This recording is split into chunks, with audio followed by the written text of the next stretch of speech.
geographic place community, your region, has replaced the corporation as the fundamental economic and social building block of our age.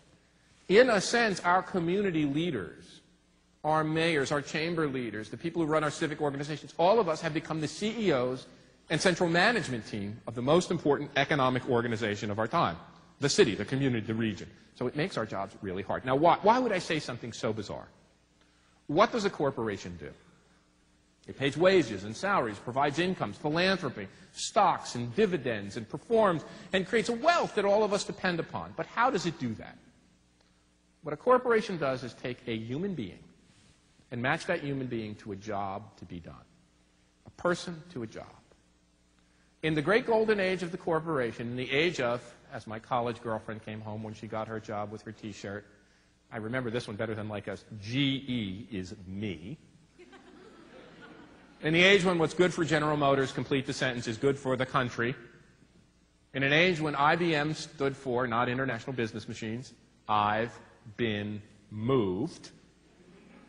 In an age when people work for the companies for their life, or in Pittsburgh, handed their job down to their kid, my father, from age 13 to age 65, age 13 to age 65, in the same company, that worked really well. A corporation had these people, and it deployed these people into jobs for the whole life, defined our lives. It's the average length of stay in a job for an American today. 3 years. What's the average length of stay in a job for an American under 30? My students. Less than 1 year. How do we match people to jobs? What was Carly Fiorina really telling the governors?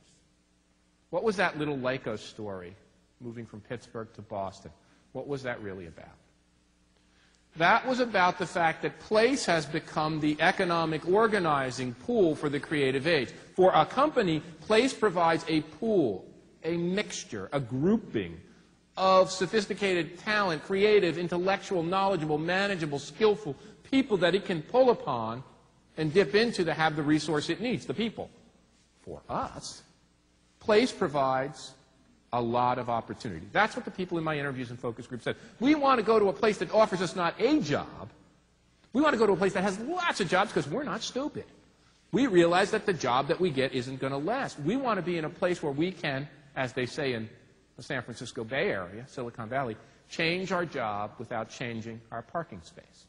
We want to be able to have a life and change jobs and attach to opportunities as we need them, but not have to move our house. And I don't care if you're single or you're married.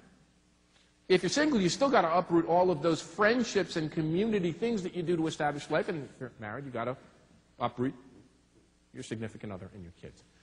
But we don't want to have to move around all the time. And if it's not a company moving us, we want to be in a place that we really want to be in. So place has become the basic economic organizing unit. Why else is place important? And here's where the book really digs deep and leads to some shocking, surprising, sometimes ironic conclusions. What do people want in a place to live? Well, the first thing we got to know is that place in this age, where company has ceased to be the important identifier, where GE is no longer me, where we no longer identify so fully like my father did working for the same company for life, where we're no longer a U.S. Steel man or General Motors man or IBM man. You noticed the last word, by the way, sorry. That's what we used to call people. A company man, an organization man, a man in a gray flannel suit. Where that no longer holds, what provides our source of identity, our source of status? Well, let me submit that part of it is our profession and our professional activity. Part of it is other things, and part of us is the place we live. My personal story. Oh, when I went to Columbia University, I was at the top of the place pecking order, at least in my warped mind. For I lived, no, I did not live in New York City. I lived in a special part of New York City. I lived in, it might have been 123rd Street, but in my mind, it was Manhattan. And when I went on a plane and people asked me, they don't ask you what you do, they ask you where you live. Think about that for a minute. I said, I live in Manhattan, and I was so proud. I was at the top of the place pecking order. And when I moved and taught at Harvard and lived in little old rinky-dink Belmont, in a nice place, Belmont, I got on the plane. I didn't say I lived in Belmont. No, I didn't even say I lived in Cambridge. I said I lived in Boston. And as long as I wasn't in New York City, that worked pretty well. Well, I'll get on the plane later. Somebody's going to ask me where I live, and I'm going to say I teach at Carnegie Mellon. Pittsburgh's a great place. I've lived there for a long time. I've lived there longer than I lived in New York City. I love where I live. But still, there's something in this status mix that tells people that some places have higher status than others. Why else are places important? Why else do people make these decisions on where to live and work? How else do cities compete for harnessing this creative energy and become economic winners? Creative people have always required creative stimulation.